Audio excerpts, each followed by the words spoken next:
Good morning विद्यार्थी मित्रांनो. आज परत आपण आपल्या लेसनला सुरुवात करूया 1.4 ला.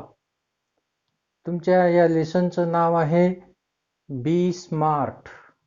यशस्वी व्हा, यशस्वी बना. तर मित्रांनो, या ठिकाणी नेहमीप्रमाणे आपलं वाचन होईलच. वाचनानंतर तुम्हाला आशय सुद्धा सांगितल्या जाईल. तत्पूर्वी तुम्हाला एक गोष्ट आणखी क्लिअर करून देतो की या लेसनमध्ये आपल्याला जेरंड शिकायचे आहेत, इन्फिनिटिव्ह शिकायचे आहेत, त्याचप्रमाणे आपल्याला या ठिकाणी फायनाईट व्हर्ब सुद्धा शिकायचे आहेत. आणि बरं का मित्रांनो, कालचा व्हिडिओ बघितला असेलच. कालच्या व्हिडिओमध्ये तुम्हाला शब्दांच्या 8 जाती सांगितलेल्या आहेत. त्या 8 जातींचा उपयोग आजच्या या लेसनमध्ये आपल्या होणार आहे. चला तर मग आपण आपल्या लेसनला सुरुवात करूया. Page number 22, lesson 1.4, B smart. Champions aren't made in gyms. Champions are made from something they have deep inside them. A desire, a dream, a vision. They have to have the skill and the will. But the will must be stronger than the skill. Successful professionals thrive in the same manner. We all have natural talents. If we use that talent to set our goal in life, we can easily get success in life. We shall not achieve our goals if we do not take action to achieve them. Setting goals has two valuable assets: a sense of originality and a stepping stone to illuminate the path. Goals put one at the helm of life.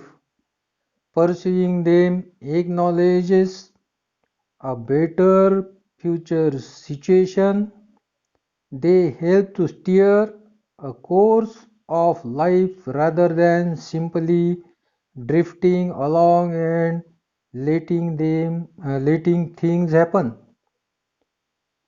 Setting goals may appear easy, but for some it is quite challenging. Fear of failure may be avoided in the absence of any goals. After all, one has to decide what one wants to achieve in the end. To accomplish goals, experts recommended a 5-step approach. SMART goals are a methodology of thinking that helps people reach success. SMART stands for S for specific, M for measurable, A for achievable, R for realistic and T for time bound.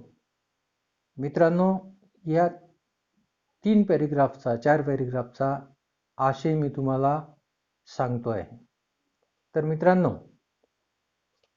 या बी स्मार्टमध्ये पहिल्या 4 पॅरेग्राफमध्ये आपल्याला असं सांगितलेलं आहे की क्रीडा स्पर्धेमधील जे विजेते असतात ते केवळ व्यायामशाळांमध्येच बनतात असं नव्हे, तर त्यांच्या मनामध्ये इच्छा, स्वप्न आणि दूरदृष्टी खोलवर कुठेतरी रुजलेली असते.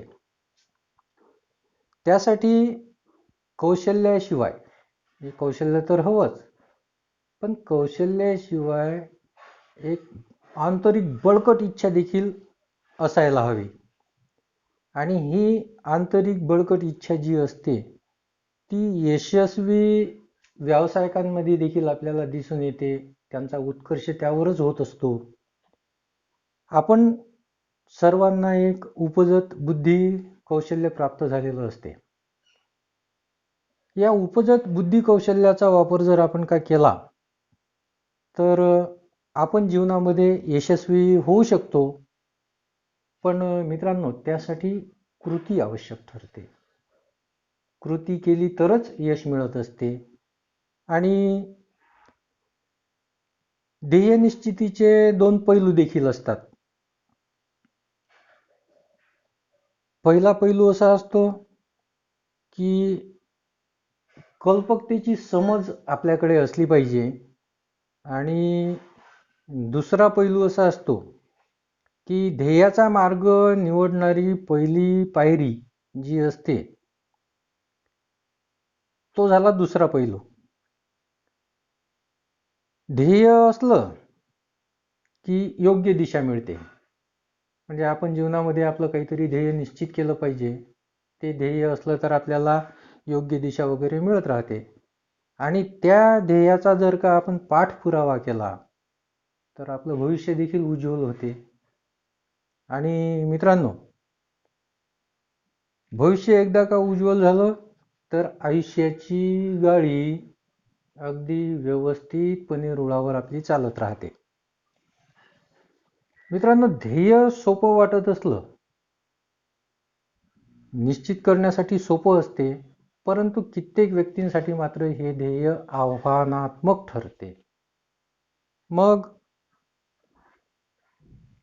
ध्येय जर आपल्यासमोर नसेल तर अपयशाची भीती आपल्याला वाटणारच नाही. ध्येयच नाही तर अपयश कशाचं? अपयशाची भीती आपल्याला वाटणार नाही. परंतु मग आपलं आयुष्य कसं जगायचं हे ज्याचं त्यानं ठरवायचं असते. आणि सुज्ञ लोकांनी जर आपल्याला आपलं ध्येय साध्य करायचं असेल तर सुज्ञ लोकांनी आपल्याला 5 टप्प्यांचा एक मार्ग सांगितलेला आहे. आणि तो जो 5 टप्प्यांचा मार्ग आहे तो SMART मध्ये दडलेला आहे, असं ते म्हणतात. SMART. आता तुमच्या पुस्तकात सांगितलेलं आहे S for specific, M for measurable, नंतर A for achievable, R for realistic and T for time bound. हे परत एकदा आपण या ठिकाणी फळ्यावर घेऊया. येथे तुम्हाला दिसेल 5 टप्प्यांचा मार्ग. S फॉर स्पेसिफिक, ज्याला तुमच्या मराठीमध्ये तुम्ही विशिष्ट तपशील असं म्हणता. याचं विश्लेषण देखील तुमच्या या पुस्तकामध्ये दिलेलं आहे.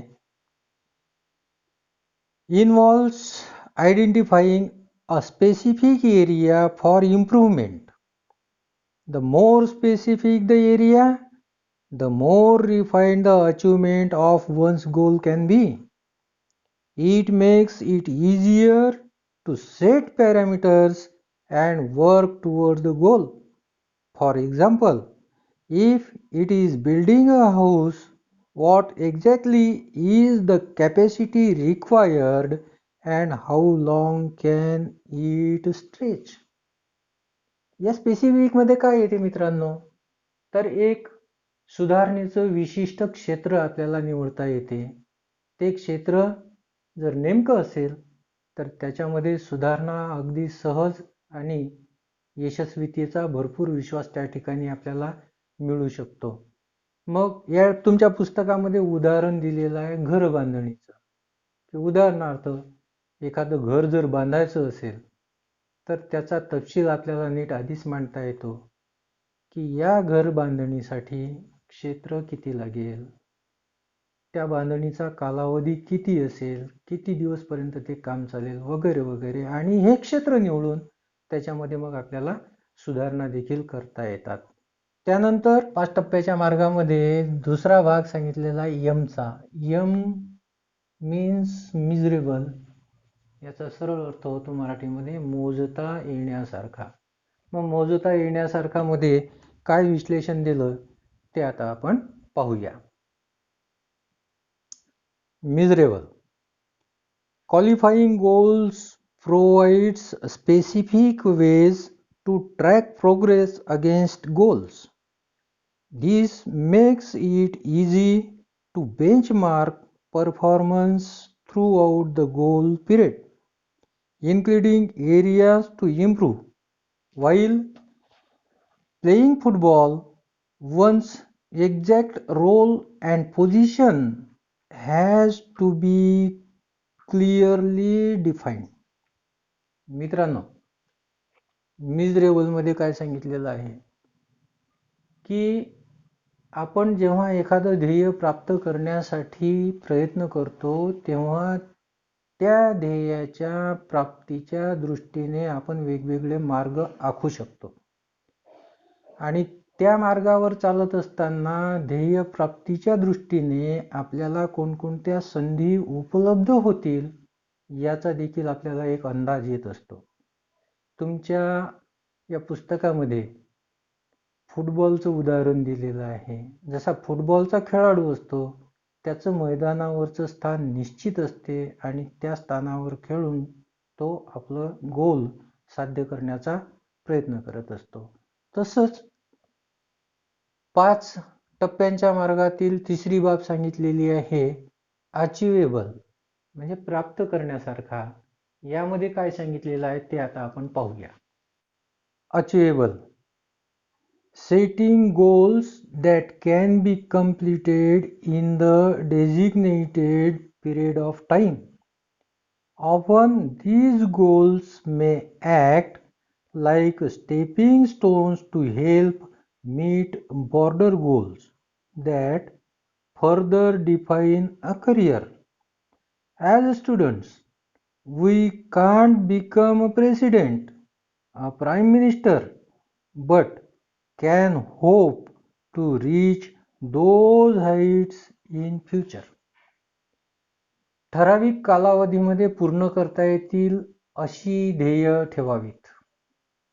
विस्तृत ध्येय मैलाचा दगड ठरू शकतात आणि त्यातून भविष्याची कारकीर्द ठरू शकते. प्रत्येकालाच प्रधानमंत्री किंवा राष्ट्रपती होता येईल असं नाही, परंतु तेवढ्या उंचीचा सामाजिक कार्यकर्ता मात्र निश्चितच बनता येऊ शकते. मित्रांनो, या ठिकाणी अचिवेबल नंतर आणखी 5 टप्प्याच्या मार्गामधला रिअलिस्टिक या ठिकाणी सांगितलेलं आहे. रिअलिस्टिक हे वास्तववादी. ही संकल्पना कशी आहे ते आपण पाहूया. Realistic. It is important to create goals that are within one's current skill set or area of expertise. Building expertise takes time. So expecting to become an expert in a short amount of time is unrealistic. Being realistic will make it easy to be successful at attaining goals. If defensive and not aggressive, the goal perhaps lacks realism. We must have a clear picture in mind and must have the ability to adhere to that picture. काय सारांश निघेल याचा, काय आशय निघेल? तर मित्रांनो, आपल्याला जे कौशल्य अवगत असते त्यानुसार आपलं ध्येय आपण निश्चित करावं किंवा त्यानुसार ते ध्येय निश्चित केलं गेलं पाहिजे. आणि एखाद्या गोष्टीचं प्रावीण्य प्राप्त करायचं असेल तर त्यासाठी वेळ लागतो. एखादी व्यक्ती म्हणत असेल कमी काळामध्ये मला प्रावीण्य प्राप्त झालं पाहिजे, तर ती कल्पना अवास्तव आहे. ते काही वास्तवतेला धरून नाही आहे. आणि धडाडी नसलेलं जे ध्येय असते ते वास्तववादी कधीच नसते. म्हणजे वास्तववादी ध्येयासाठी धडाडीच पाहिजे असते. धडाडी जर नसेल तर ते ध्येय अवास्तव असते. आणि ते जे ध्येय असते त्या ध्येयाची कल्पना किंवा त्या ध्येयाचं चित्र आपल्या डोक्यामध्ये, मनामध्ये हे स्पष्ट असायला पाहिजे, क्लिअर असायला पाहिजे. आणि ते ध्येय पूर्ण करण्याची क्षमता देखील आपल्यामध्ये असली पाहिजे, असा आशय या रिअलिस्टिक मधून व्यक्त होतो. मित्रांनो, त्यानंतर 5 मार्गातला शेवटचा पॉइंट टाइम बाउंडिंग म्हणजे कालमर्यादेचा आपल्याला सांगितलेला आहे. तुमच्या पाठाचं नाव आहे बी स्मार्ट. त्या स्मार्टमध्ये जे 5 मार्ग दडलेले आहेत ते सांगितलेले आहेत. पहा या ठिकाणी SMART स्मार्ट. तर हा शेवटचा पॉइंट आपण आता पाहूया. Time bound. Establish time parameters around each goal as it will help increase focus and accountability. To reduce weight, we know how to go about it, but without consistent time-bound action it never becomes a reality. It may be exercise, diet, and stress-free thoughts. All these have to be practiced and implemented without hesitation, doubt, or indifference, but within a deadline. Vision, wishes, intentions, and dreams are all valuable. They spark of imagination and encourage us to define where we want to reach. In order to get there, however, we need to bring life images down to earth and plan to execute our strategies. The quality and quantity of energy we put forth directly impact the results. Life is something like a trumpet. If we don't put anything in, we can't get anything out. Success is a walk in the dark, finding the right footing, precisely mastering the skill and getting to the next place. All depend on how we approach and tackle the problem. The best way to get from where we are to where we want to be is to find the footings of our next step. When we take the next step, it should support and hold us without a crack. या time बाउंडमध्ये काय सांगितलेलं आहे, याचा आशय काय आहे ते थोडक्यात आपण पाहूया. मित्रांनो, प्रत्येक ध्येयासाठी मापदंड निश्चित करता आले पाहिजेत आणि वेळच्या वेळी त्या वेळेच्या चौकटीत राहून सातत्यपूर्ण कृती करता आली पाहिजे.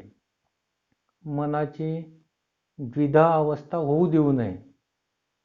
सर्व ध्येय, इच्छा, उद्देश हे मौल्यवान असतात. मनातील प्रतिमा व्यावहारिक पातळीवर कृतीत उतरवता आल्या पाहिजेत आणि आपल्याला योग्य दिशेने पाऊल टाकता आलं पाहिजे आणि हे पाऊल टाकत असताना भक्कमपणे आपल्याला त्याचा आधार मिळाला पाहिजे. हे टाइम बाउंडमध्ये या ठिकाणी सांगितलेलं आहे. तर मित्रांनो, यानंतर या पाठामध्ये आपल्याला जेरंड आलेले आहेत, इन्फिनिटिव्ह आलेले आहेत आणि फायनाईट वर्ब आलेले आहेत. त्याचप्रमाणे शब्दांच्या 8 जातीचं विश्लेषण देखील याच लेसनमध्ये आपल्याला विचारलेलं आहे आणि हे भाग आपल्याला पुढे पाहायचे आहेत, ते आपण पाहूया. मित्रांनो, जेरंड किंवा वर्बल नाउन, ज्याला तुम्ही कृदंत किंवा धातुसाधित नाम असं म्हणत असता, तर क्रियापदाचे ING युक्त रूप जेव्हा नाउन म्हणून वापरले जाते तेव्हा त्यास जेरंड म्हणजेच कृदंत किंवा वर्बल नाउन म्हणजेच धातुसाधित नाम असे म्हणतात. तुम्हाला येथे मी उदाहरणं देतो आहे. जसं या ठिकाणी आपल्याला उदाहरण घेता येईल, तुमच्या पुस्तकामध्ये सुद्धा दिलेली आहेत मित्रांनो.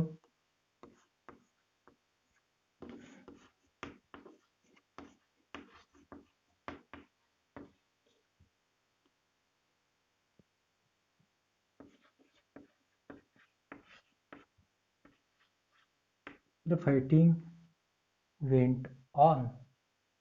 आणखीन एक उदाहरण पाहूया आपण या ठिकाणी.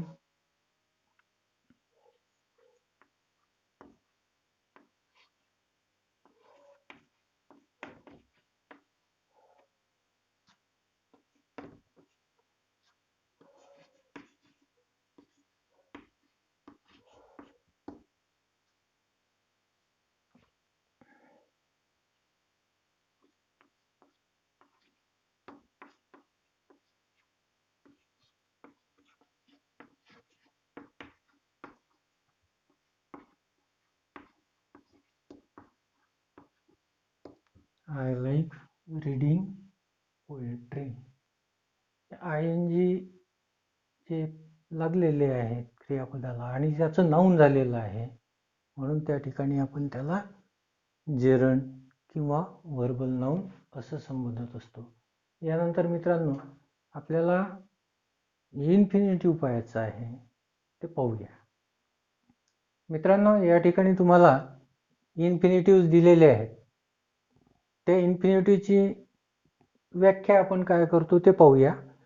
पुरुष किंवा वचनाप्रमाणे न बदलणारे क्रियापदाचे टू युक्त किंवा टू शिवायचे रूप म्हणजे इन्फिनिटिव्ह आपण त्याला म्हणतो.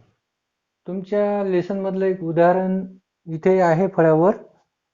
If we use that talent to set our goal in life we can easily get success in life. इथे तुम्हाला टू सेट दिसेल, म्हणजे क्रियापदाचं टू युक्त रूप या ठिकाणी आलेलं दिसेल. याच वाक्यामध्ये तुम्हाला एक क्रियापद आणखी दिसेल गेट, पण याच्या आधी टू आलेलं नाही आहे. म्हणजेच काय, तर टू युक्त किंवा टू शिवायचे क्रियापदाचे रूप म्हणजे इन्फिनिटिव्ह. दुसरा भाग आणखी तुम्हाला तुमच्या लेसनमध्ये आलेला आहे, लेसनच्या पाठीमागे, फायनाईट वर्बचा. वाक्यातील क्रियापदाचे रूप कर्त्यानुसार बदलत असते, त्याला आपण फायनाईट वर्ब असे म्हणतो. या ठिकाणचं काय आहे, तर क्रियापदाचं रूप कर्त्यानुसार बदलते. जसं उदाहरण म्हणून पाहूया आपण.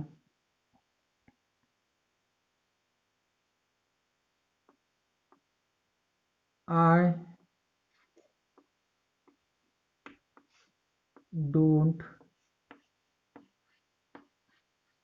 नो. आता कर्ता बदलून पाहूया. तृतीय पुरुषी एकवचनी कर्ता घेऊया. ही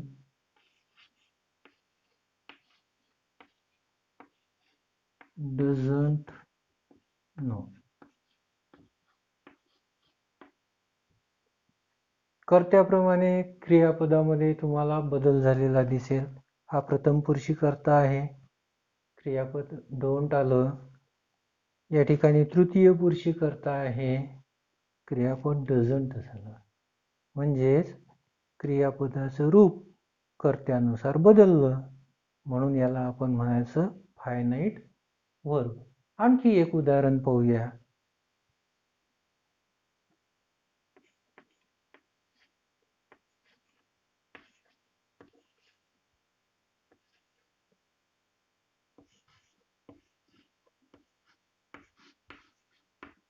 यू आर ब्रेव्ह. कर्ता बदलून पाहूया.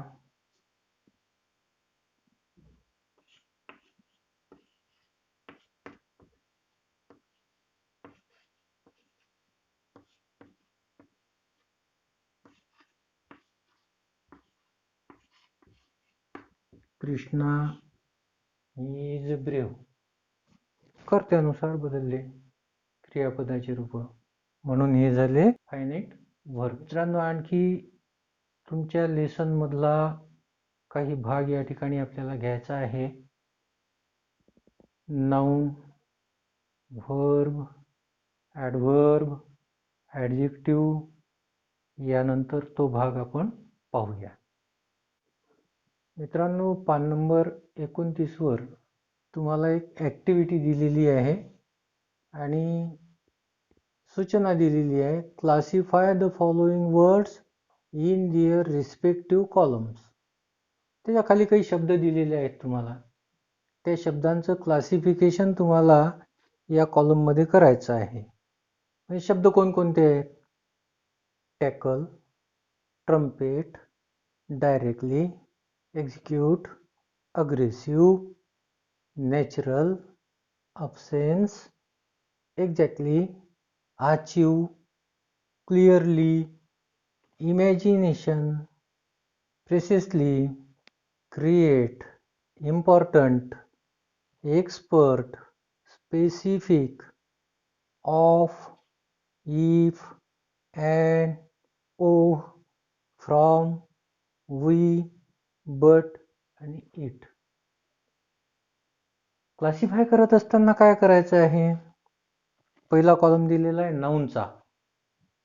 मग एक एक शब्द पाहत पाहत त्याचं क्लासिफिकेशन करत जायचं आहे. जसं नाऊन असलं तर नाऊनमध्ये, ॲडजेक्टिव्ह असलं तर ॲडजेक्टिव्हमध्ये, ॲडव्हर्ब असलं तर ॲडव्हर्बमध्ये, अशा पद्धतीने आपण या ठिकाणी कृती करून पाहूया.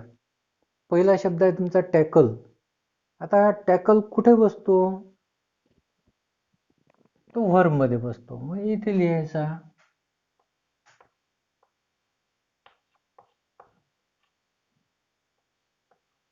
टॅकल. एक शब्द झाला आपला. दुसरा शब्द दिलेला आहे तुम्हाला ट्रम्पेट. ट्रम्पेट काय आहे? तर हे नाऊन आहे, म्हणून ते या ठिकाणी लिहायचं.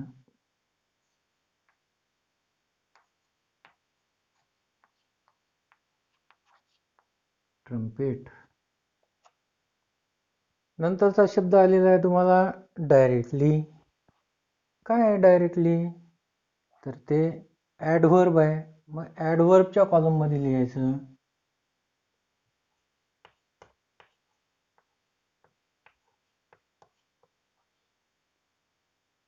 नंतर एक्झिक्यूट व्हर्ब आहे, व्हर्बच्या कॉलममध्ये लिहायचं. एक्झिक्यूट. नंतर अग्रेसिव्ह. हे अग्रेसिव्ह काय आहे?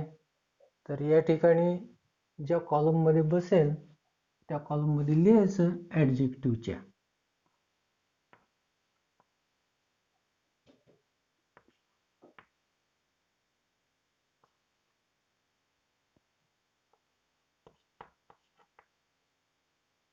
पुढील शब्द पाहायचा नॅचरल. परत ॲडजेक्टिव्हमध्ये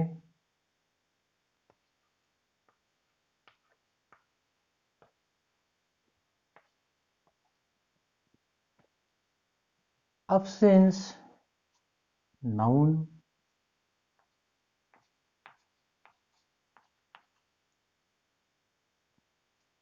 एक्झॅक्टली ॲडव्हर्ब आहे. मग इथे लिहायचं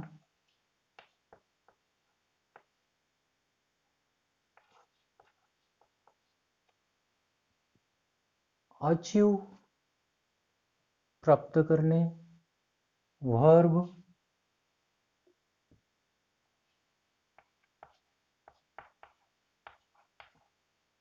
clearly, adverb,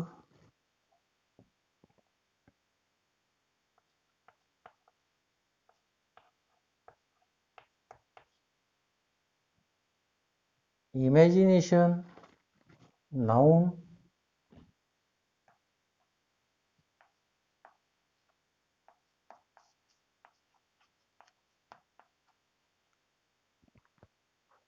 प्रेसिसली, adverb,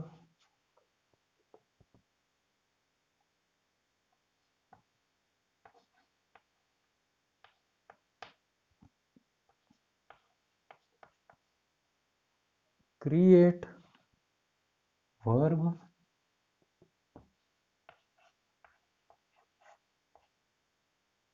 important, adjective,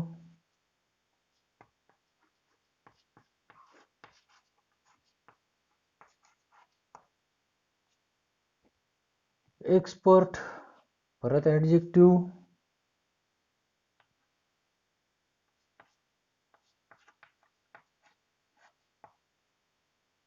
specific, परत ॲडजेक्टिव्ह,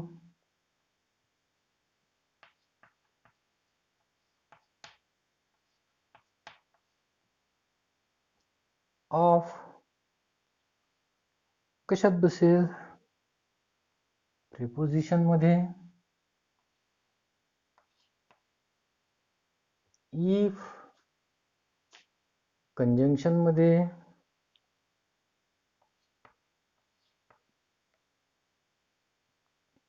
अँड, कंजंक्शन मध्ये, ओ, इंटरजेक्शन मध्ये, फ्रॉम, प्रिपोजिशन मध्ये,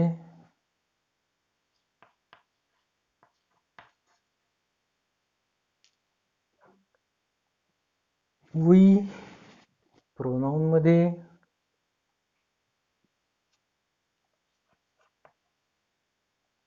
बट, कंजंक्शन मध्ये,